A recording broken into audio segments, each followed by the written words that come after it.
దేవుని పరిశుద్ధ నామమునకు మహిమ కలుగును గాక. ఈ ఉదయకాల సమయంలో ప్రార్థనా కూడికలో పాల్పొందిన దేవుని బిడ్డలందరికీ ప్రభువైన యేసుక్రీస్తు నామమున వందనాలు తెలియజేస్తున్నాను. ఈ విధముగా ప్రతి ఉదయకాల సమయంలో ప్రభు సన్నిధిలో విజ్ఞాపన చేయుటకు, ప్రార్థించుటకు దేవుడు మనందరికి ఇస్తున్న గొప్ప కృపను బట్టి దేవునికి లెక్కలేని స్తోత్రాలు చెల్లిస్తున్నాను. నేను గతించిన దినాలలో మీకు కొన్ని విషయాలు చెప్పుకుంటూ వచ్చాను ప్రార్థనను గురించి. మన రహస్య ప్రార్థన ఎలా ఉండాలో మీకు చెప్పాను. ప్రార్థన మనకి ఎందుకు అవసరము అని కూడా మీకు చెప్పాను. ప్రార్థన చేసిన గొప్ప భక్తుల యొక్క జీవితంలో ఎలా జరిగినాయో కూడా కొంతమంది భక్తుల జీవితాన్ని మీ ముందు పెట్టాను. మన జీవితంలో అనేకమైన సమస్యలతో మనం ప్రయాణం చేస్తున్నాం. ప్రయాణం చేస్తున్న సమయంలో ఆ సమస్యలను పరిష్కారం కొరకు మన మనుషుల వైపు, లోకం వైపు, స్నేహితుల వైపు, కుటుంబం వైపు చూస్తూ ఉంటాం. కానీ పరిశుద్ధ గ్రంథము దేవుని యొక్క వాక్యం ఈ విధంగా సెలవిస్తుంది. దేనిని గురించి చింతపడకుడి అని దేవుని యొక్క వాక్యం సెలవిస్తుంది. ఫిలిప్పీలకు రాసిన పత్రిక 4:6లో మనం గమనిస్తే, దేనిని గురించి చింతపడకుడు గాని ప్రతి విషయములోనూ ప్రార్థనా విజ్ఞాపనలతో కృతజ్ఞతాపూర్వకంగా మీ విన్నపములు దేవునికి తెలియచేయుడి అన్న మాటలు మనం ఫిలిప్పీలకు రాసిన పత్రిక 4:6లో మనం చూస్తున్నాం. దేనిని గురించి మనం చింతపడకూడదు. ఎందుకంటే మన ప్రార్థనలను వినే దేవుడున్నాడు. మన ప్రార్థనలకు సమాధానమిచ్చే దేవుడున్నాడు. మన ప్రార్థనలకు జవాబిచ్చే దేవుడు ఉన్నాడు.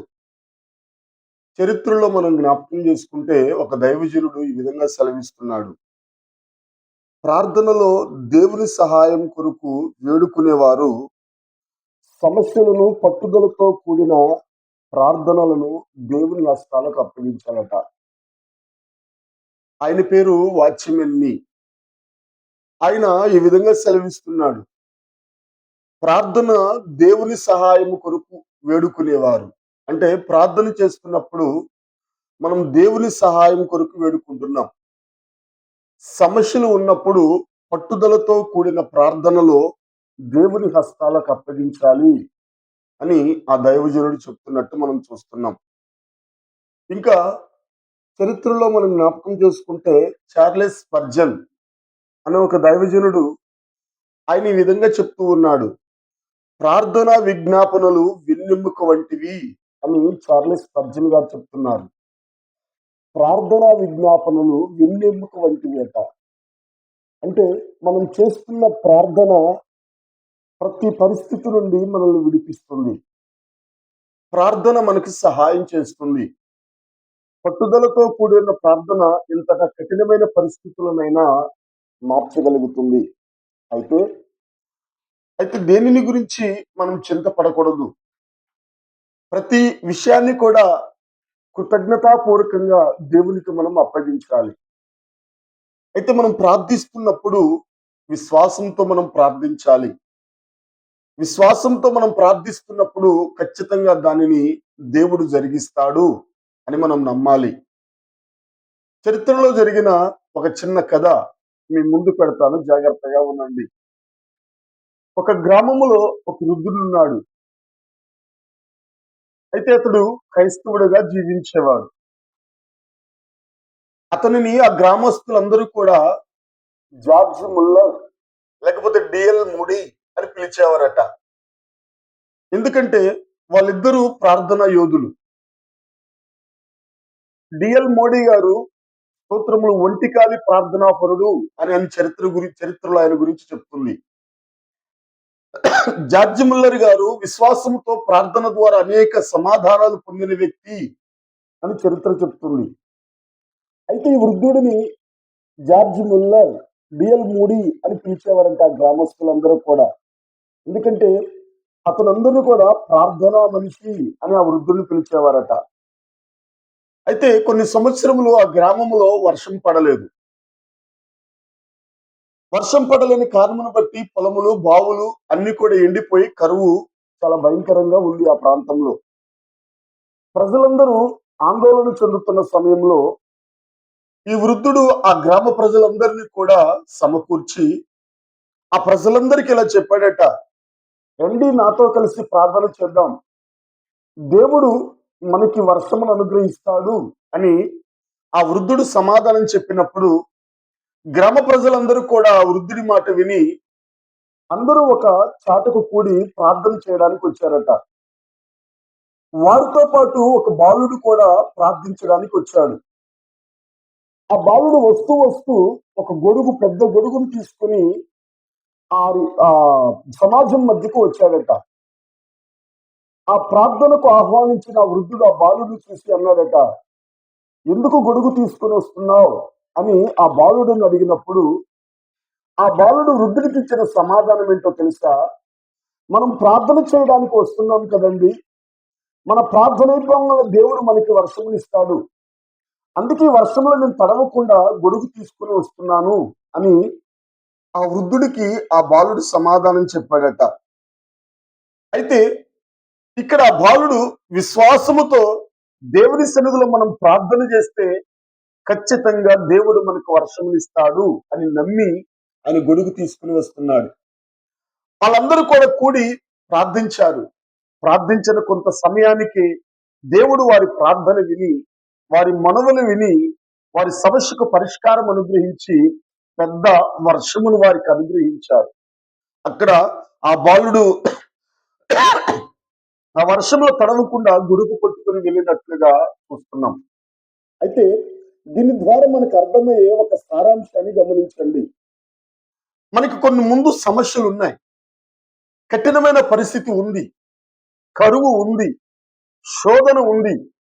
అది గుర్తుపట్టి దాని విషయమై మనం ప్రార్థించడానికి వెళుతున్నప్పుడు దేవుడు దీనికి నాకు పరిష్కారం ఇస్తాడు, దేవుడు నాకు దీనికి సమాధానం ఇస్తాడు, దేవుడు దీనిపై నాకు జయమిస్తాడు, దేవుడి కఠినమైన పరిస్థితి నుండి నన్ను విడిపిస్తాడు, దేవుడి కఠినమైన పరిస్థితి నుండి నన్ను రక్షిస్తాడు అని ఎవరైతే విశ్వాసంతో ప్రార్థిస్తారో ఖచ్చితంగా దేవుడు దానికి పరిష్కారం కలుగజేస్తాడు. అందుకే ఇక్కడ మనం చూస్తున్నాం, దేనిని గురించి చింతపడకుడి అని మనం చూస్తున్నాం. అయితే దేవుని బిడ్డలారా, ఈ ఉదయకాల సమయంలో ప్రార్థనలో ఉన్న రకాలను గురించి కొన్ని మాటలు మీకు చెప్పాలని ఆశపడుతున్నా. ఆల్రెడీ మీకు తెలుసు, అయినను మరొకసారి వినాలని, ప్రార్థన పూర్వకంగా వినాలని తెలియజేస్తున్నా. ఇక్కడ మనం గమనిస్తే ప్రార్థనలో కొన్ని రకాలు ఉన్నాయి. మనం ప్రార్థించేటప్పుడు ఈ విధంగా ప్రార్థించాలి. మొదటిగా దేవునిని స్తుతిస్తూ ప్రార్థించాలి. దేవుని మహిమను, దేవుని గొప్పతనాన్ని, దేవుని యొక్క ఔన్నత్యాన్ని, దేవుని యొక్క మంచితనాన్ని మనం స్తుతిస్తూ, ఆయనని ఘనపరుస్తూ, ఆయన నామాన్ని మహిమపరుస్తూ మన ప్రార్థన ప్రారంభించాలి. దేనికి స్తోత్రములు. రెండోదిగా మనం చూస్తే కృతజ్ఞతలతో మనం దేవునిని ప్రార్థించాలి. దేనికి స్తోత్రం. చిన్న మేలు చేసిన, జాగ్రత్తగా గమనించండి, మన జీవితంలో చిన్న మేలు చేసిన దానిని బట్టి దేవునికి కృతజ్ఞతలు చెల్లించాలి. బైబిల్ గ్రంథములో మీరు చూడండి, యేసుక్రీస్తు జీవితంలో మనం చూస్తే దేవుని కుమారుడై ఉండి కూడా ఆహారం తినే ప్రతి సమయములో కూడా రొట్టెని ఎత్తి కృతజ్ఞతాస్తుతులు చెల్లించి వారు రొట్టెని తినేవారట. దేనికి స్తోత్రం కలుగును గాక. అయితే ఆహారము దగ్గరే కృతజ్ఞతాస్తుతులు చెల్లిస్తే ఇక ప్రతి విషయంలో కృతజ్ఞతలు చెల్లించలేరంటే ప్రతి విషయంలో కూడా కృతజ్ఞతలు చెల్లించవచ్చు. అందుకే మన జీవితంలో చిన్న మేలైనా, పెద్ద మేలైనా, చిన్న కార్యమైనా, పెద్ద కార్యమైనా ప్రతి దాంట్లో కూడా దేవునికి మనము కృతజ్ఞతలు చెల్లించాలి. దేవా ఈ పని చేసినందుకు స్తోత్రం, దేవా ఈ పరిస్థితి నుండి విడిపించినందుకు స్తోత్రం, దేవా ఇదిగో నాకు ఈ అవకాశం ఇచ్చినందుకు స్తోత్రం, దేవా నాకు అనుగ్రహించినందుకు స్తోత్రం, దేవా ఈ శోధన నుండి నన్ను తప్పించినందుకు స్తోత్రం, దేవా ఈ ఉదయం మరొక దినము నాకు అనుగ్రహించినందుకు స్తోత్రం, మరొక రోజు ఆయుష్ పెంచినందుకు స్తోత్రం అని ప్రతి విషయంలో కూడా మనం దేవునికి కృతజ్ఞతలు చెల్లించే వారముగా ఉండాలి. దానికి స్తోత్రం కలుగును గాక. అయితే ప్రార్థన చేసేవారి జీవితంలో ఉండవలసిన ప్రార్థన యొక్క రకాలను గురించి చెప్తున్నాను. మొదటిగా ఎవరైతే విశ్వాసంతో ప్రార్థించడానికి వస్తారో వారు దేవుని సన్నిధిలో మోకరించగానే వారు చేయవలసిన పనులు దేవునికి కృతజ్ఞతలు చెల్లించాలి, దేవునిని మహిమపరచాలి, దేవుని స్తుతించాలి, దేవునికి కృతజ్ఞతలు చెల్లించాలి. మూడవదిగా మనం గమనిస్తే దేవుని బిడ్డలారా, మన పాపముల విషయమై మనం పశ్చాత్తాపడాలి. జాగ్రత్తగా గమనించండి. మన పాప విషయమై మనం పశ్చాత్తాపడాలి. ఈ దినమంతా ఎక్కడైనా దేవునికి విరోధంగా నేను పాపం చేశానేమో, ఈ దినం ఎక్కడైనా దేవునికి విరోధంగా నేను అబద్ధమాడానేమో, ఈ దినము దేవునికి విరోధంగా నేను ఏదైనా చెడు ప్రవర్తన ప్రవర్తించానేమో, ఈ దినము దేవునికి విరోధంగా నేను ఏదైనా చెడు నడత నడిచానేమో, ఈ దినము దేవునికి విరోధంగా నేను అపవిత్రమైన పని చేశానేమో, ఈ దినము దేవునికి విరోధంగా నేనేమన్నా చెడ్డ కార్యములు జరిగించానేమో అని మన జీవితమును పరీక్షించుకుంటూ ఎల్లప్పుడూ మన పాపములు మొదలెత్తి ఉన్నవి కనుక, మన దోషములు మన తల వెంట్రుకలకు మించి ఉన్నవి గనుక, మన అపరాధములు మనకి తెలిసి ఉన్నవి గనుక ఎల్లప్పుడూ దేవుని సన్నిధిలోనికి రాగానే మన దోషములు మనకి జ్ఞాపకం రావాలి. దేవుని సన్నిధిలో కూర్చున్న ప్రతి వ్యక్తి జీవితమునకు ప్రతి దోషము కనపడాలి. దేవుని బిడ్డలారా, జాగ్రత్తగా గమనిద్దాం, జాగ్రత్తగా మనం అర్థం చేసుకుందాం. మన దోషములు మనకు అర్థం కావాలి, మన పాపములు మనకు అర్థం కావాలి, మన తప్పేంటో మనకి తెలియాలి. దేవుని మొక్క సన్నిధికి రాగల, దేవుని దర్శనము దేవుని సన్నిధికి రాగలే మన లోపాలు మనకు అర్థం కావాలి. అప్పుడు మనం పశ్చాత్తాపడగలం. దావీదు దేవుని సన్నిధిలో కూర్చొని ప్రార్థిస్తున్నాడు, దేవా నీకే విరోధముగా నేను పాపం చేశాను, కేవలం నీకే విరోధంగా పాపం చేశానని దావీదు ఎలుగెత్తి ఏడుస్తున్నాడు. దానికి స్తోత్రములు. దానియేలు ప్రార్థన చేశాడు, సొలొమోను ప్రార్థన చేశాడు. స్తోత్రములు. అనేక మంది భక్తుల జీవితంలో ప్రార్థన చేశారు. వారి పాపమును, వారి పితరుల పాపమును ఒప్పుకున్నట్లుగా దానియేలు గ్రంథములోను రాజుల గ్రంథములోను మనం చదవగలుగుతున్నాం. దేవుని బిడ్డలారా, ప్రార్థించేటప్పుడు మనం మొట్టమొదటిగా మన దోషములను మనం ఒప్పుకోవాలి. స్తోత్రం కలుగును గాక. మూడవదిగా మన స్తోత్రములు మనం జాగ్రత్తగా గమనించాలి. మన ప్రార్థనలో మన గురించిన, మన పాపములను గురించిన పశ్చాత్తాపం అనేది మనకు ఉండాలి. నాలుగోదిగా మనం గమనిస్తే దేవుని బిడ్డలారా, దేవుని సన్నిధిలో మనం వేడుకోవాలి. జాగ్రత్తగా వినాలి. మనకి అవసరత ఉన్నదో, మనకి ఏ సమస్య ఉన్నదో, మనకి ఏ పరిస్థితి ఉన్నదో అది దేవుని పాదాలకు అప్పగించి, దేవుని సన్నిధికి అప్పగించి మనం ప్రార్థన చేస్తూ వేడుకోవాలి. దేవా నాకు ఈ పరిస్థితి ఉంది, నన్ను విడిపించు అని ప్రార్థన చేయాలి. మీకు బైబిల్లో బాగా పరిచయమైన ఒక స్త్రీ ఉంది, హన్నాను జ్ఞాపకం చేసుకోండి. ఆమె జీవితంలో ఒక అవసరత ఉంది. దేవుని సన్నిధికి వెళ్ళి స్తోత్రములు, ఆ కష్టకాలములో స్తోత్రములు కన్నీరు విడిచి హృదయమునంతా తెరిచి వలపోయిచ్చు దేనికి స్తోత్రములు దేవుని సన్నిధిలో ప్రార్థించి దేవుని దగ్గర ఆ సమస్యకు పరిష్కారం పొందుకుంది. సమూయేలును అనుగ్రహించమని వేడుకుంది. ఆమె ప్రార్థన విని దేవుడు ఒక మంచి ప్రవక్తను, దీర్ఘదర్శిని ఆమెకు అనుగ్రహించినట్లు మనం చూడగలుగుతున్నాం. దేవుని బిడ్డలారా, జాగ్రత్తగా గమనించండి. మనము వేడుకునే ప్రార్థన దేవునికి ఇష్టమైనదై ఉండాలి, అది దేవునికి అంగీకారమునదై ఉండాలి, అది దేవుడు స్తోత్రములు అది పరిష్కరించేదై ఉండాలి. దానికి స్తోత్రం కలుగును గాక. ఇంకా జాగ్రత్తగా గమనించండి, మనం ప్రార్థించేటప్పుడు స్తోత్రములు మనుషులకు దేవునికి మధ్యవర్తి తనము వహిస్తూ మనం ప్రార్థించాలి. దానికి స్తోత్రం. మనం ప్రార్థించేటప్పుడు మనుషులకు దేవునికి మధ్యవర్తిని వహిస్తూ ప్రార్థన చేయాలి. అంటే దాని అర్థం మన కుటుంబము కొరకు దేవుని సన్నిధిలో ఒక మధ్యవర్తితను కల్పిస్తూ మనం దేవుని దగ్గరికి ప్రార్థన చేయాలి. స్తోత్రములు. ప్రజల కొరకు, దేశము కొరకు, నాయకుల కొరకు, అందరి కొరకు దేవుని దగ్గరికి తీసుకెళ్లి వారిని దేవుని పాదాల దగ్గర పెట్టి, దేవా వీరిని మార్చు, దేవా వీరిని క్షమించు, దేవా వీరిని విడిపించు, దేవా వీరికి రక్షణ దయచేయి, దేవా వీరికి విమోచన కలిగించే, దేవా వీరి జీవితంలో గొప్ప కార్యం జరిగించు, దేవా వీరిని క్షమించు అని మనము వారి పక్షంగా మనము మొరపెట్టాలి. స్తోత్రములు. పాత నిబంధనల గ్రంథములో స్తోత్రములు మోషే చేసిన పని ఇదే. ఇశ్రాయేలు ప్రజలు పాపం చేసినప్పుడు దేవుని కోపము ఇశ్రాయేలు ప్రజల మీదకి వస్తున్నప్పుడు దేవుని పాదాల ఎదుట రాత్రంతా అడ్డుపడ్డాడంట మోషే.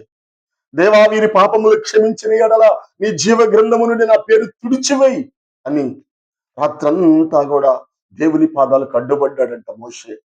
దేనికి స్తోత్రం కలుగును గాక.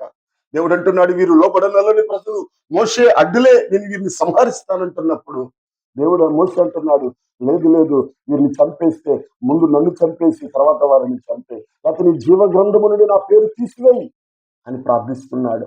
ఇంకా సమయాలు కూడా స్తోత్రములు మనుషులందరి కొరకు ప్రార్థించాడు. స్తోత్రములు రాజులు కోరుతున్నప్పుడు దేవుని సన్నిధిలో వారు ప్రార్థిస్తే దేవుడు అంటున్నాడు, వారు నిన్ను కాదు నన్ను విసర్జించారు అన్నప్పుడు దేవుని సన్నిధిలో సమయాలు వారి కొరకు ఎంతో ప్రార్థించినట్టుంది. సౌలు కొరకు అనేక దినాలు ఏడ్చాడంట సమయాలు. వెలిగి స్తోత్రం కలుగును గాక. దేవుని బిడలారా, మనుషుల కొరకు మనం మధ్యవర్తితనాన్ని మనం చేయాలి. మనుషులందరి నిమిత్తం దేవుని పాదాల దగ్గరికి వెళ్ళి కూర్చొని మనం మొరపెట్టే తనం ఉండాలి. ప్రార్థించే వారముగా ఉండాలి. వేడుకునే వారముగా ఉండాలి. జాగ్రత్తగా గమనించండి. ఒక్కొక్క విషయాన్ని మనం అర్థం చేసుకోండి. ఒకటి, దేనికి స్తోత్రములు స్తుతి ప్రార్థన చేయాలి. 2, కృతజ్ఞతాపూర్వకంగా ప్రార్థన చేయాలి. 3, మన పాపములను ఒప్పుకుంటూ ప్రార్థన చేయాలి.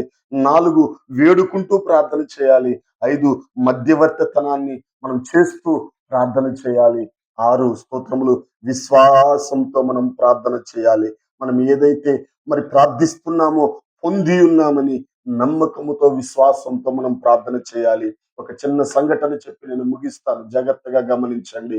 బైబిల్ గ్రంథములో మనం చదువుకున్నట్లయితే మొదటి రాజుల గ్రంథములో మీరు చదవచ్చు దేవుని బిడలారా. ఈ మొదటి రాజుల గ్రంథంలో ఏలియా అని ఒక దైవజనుడు కనబడుతున్నాడు. ఏలియా రోషము కలిగిన వ్యక్తి. దేనికి స్తోత్రములు 850 మంది బయలు ప్రవక్తలను స్తోత్రములు హతమార్చిన వ్యక్తి. అయితే హతమార్చిన తర్వాత మరి స్తోత్రములు ఆహాబుకి ఇలా చెప్తూ ఉన్నాడు, ఇదిగో స్తోత్రములో దేవుడు వర్షమును కుమ్మరించబోతున్నాడు. ఈ వర్షంలో నువ్వు తడవకుండా వెళ్ళిపోయి స్తోత్రం నీ గృహానికి నువ్వు వెళ్ళిపో అని చెప్పాడు. దేనికి స్తోత్రములు. అప్పటికే 3.5 సంవత్సరాలైంది భూమి మీద వర్షం పడకుండా. ఆ సమయంలో జాగ్రత్తగా గమనించండి. మరి స్తోత్రములు ఎండ భయంకరంగా కాస్తున్న పరిస్థితి అది. అయితే స్తోత్రములు ఏలియా మోకాళ్ళు ఊని స్తోత్రములు ప్రార్థన చేస్తున్నాడు. తన శిష్యుడైన ఎలీషాని అడుగుతున్నాడు, నీకు ఆకాశంలో ఏమన్నా కనబడుతున్నప్పుడు? ఏమి కనబట్టలేదయ్యా అన్నాడు. 7 మార్లు వెళ్ళి అలా చూడు అనగానే 7 మార్లు వెళ్ళి ఎలీషా చూసినప్పుడు అరచేయ మందమున ఒక మేఘం కనబడుతుందనగా ఏలియా అంటున్నాడు ఎలీషాతో, నువ్వు వెళ్ళి అహాబును ఎదుర్కొని చెప్పు, వర్షంలోనూ మధ్యలో ఆగిపోకుండా తడిసిపోకుండా వెళ్ళి ఇశ్రాయేలు దేశమునకు వెళ్ళిపో అని చెప్తున్నప్పుడు స్తోత్రం ఆ మాట చెప్పక మునిపి ఆకాశము కారు మబ్బులు కమ్మేసిందట. ఆకాశము స్తోత్రములు మరి మేఘం కమ్మేసిందట. మరి స్తోత్రం గాలి వర్షము మరి స్తోత్రం కురిసినట్లుగా మనం చూస్తున్నాం. రథమును సిద్ధపరచుకొని మరి స్తోత్రములు అహాబు వెళ్ళిపోయినట్లుగా అక్కడ మనం గమనిస్తున్నాం. దేవుని బిడలారా, ఇక్కడ జాగ్రత్తగా వినండి.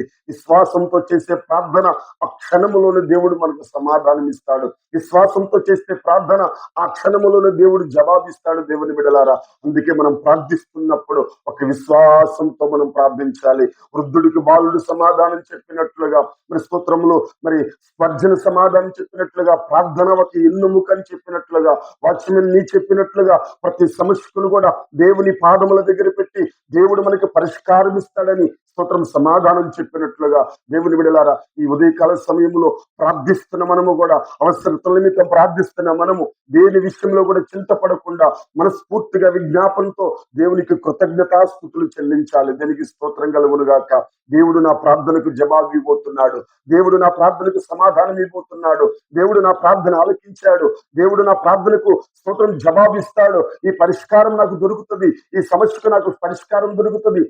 ఈ పరిస్థితులను దేవుడు నన్ను విడిపిస్తాడు. దేవుడు నన్ను రక్షిస్తాడని విశ్వాసంతో మనం ప్రార్థించే వారముగా ఉండాలి. ప్రార్థనలు సందేహం అనేది రానివద్దు. ప్రార్థనలు అనుమానం అనేది రానివద్దు. ప్రార్థనలు కలవరం అనేది రానివద్దు. ప్రార్థనలు అపనమ్మకం అనేది రానివద్దు. అపవాది ఎప్పుడు కూడా మన మీద అపనమ్మకం వేస్తుంటాడు. నువ్వు ప్రార్థిస్తున్నావు, దేవుడు నీ ప్రార్థనకు జవాబు ఇవ్వడు. నువ్వు ప్రార్థిస్తావు, దేవుడు నీకు సహాయం చేయడు. నీ ప్రార్థన వల్ల నీకేం ఉపయోగం లేదు. నీ ప్రార్థనలో శక్తి లేదు. నీ ప్రార్థనలో బలం లేదు. నీ ప్రార్థన వల్ల ఏం ఉపయోగం లేదని మాటికి అవిశ్వాసాన్ని పుట్టిస్తూ మాటికి సందేహాన్ని పుట్టిస్తూ మన ప్రార్థన మీద మనకి అపనమ్మకాన్ని కలిగజేసి ప్రార్థన చేయకుండా అనేక రకాల అడ్డులు ఆటంకాలు కలిగించి మన జీవితమును తప్పు మార్గంలోకి నడిపిస్తున్నాడు. కాబట్టి ఉదయకాల సమయంలో మరొక్కసారి ఈ గూగుల్ మీటింగ్ లోకి వచ్చిన ప్రతి బిడ్డతో నేను చెప్తున్న మాట, దేనిని గురించి చింతపడకూడదు. ప్రార్థనాపూర్వకంగా విజ్ఞాపములతో దేవునికి మనం అప్పగిద్దాం. దేనికి స్తోత్రం కలుగును గాక.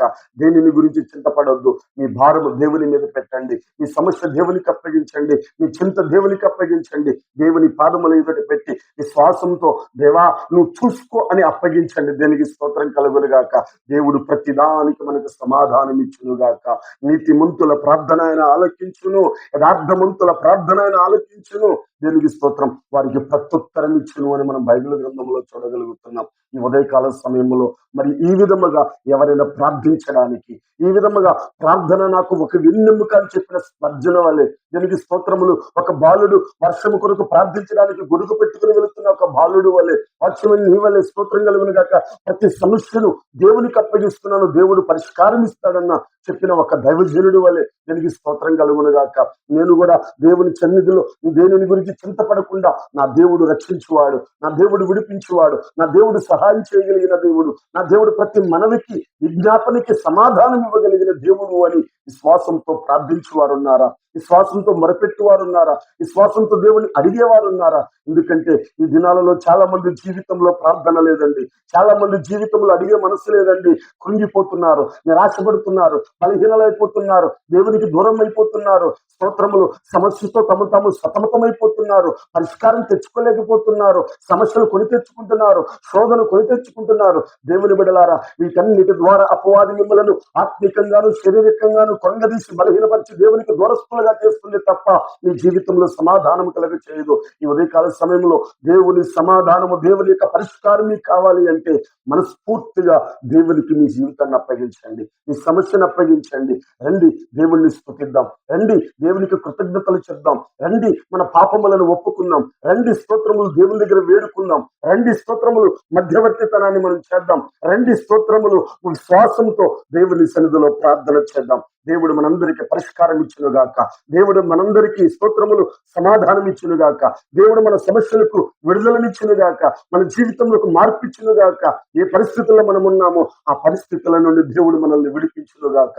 రండి మోకరించండి, ప్రార్థన చేద్దాం. ఈ కొద్ది విషయాలను బట్టి, ఈ కొద్ది మాటలను బట్టి విశ్వాసం కలిగిన వారు, అంగీకరించిన వారు ఈ యొక్క గూగుల్ మీటింగ్ లో ఎవరైనా ఉన్నట్లయితే రండి మోకరించి ప్రార్థన చేసుకుందాం. హల్లెలూయా, హల్లెలూయా, హల్లెలూయా. ఎవరు మౌనంగా ఉండొద్దు, అందరూ నోరు తెరవండి, అందరూ నోరు తెరిచి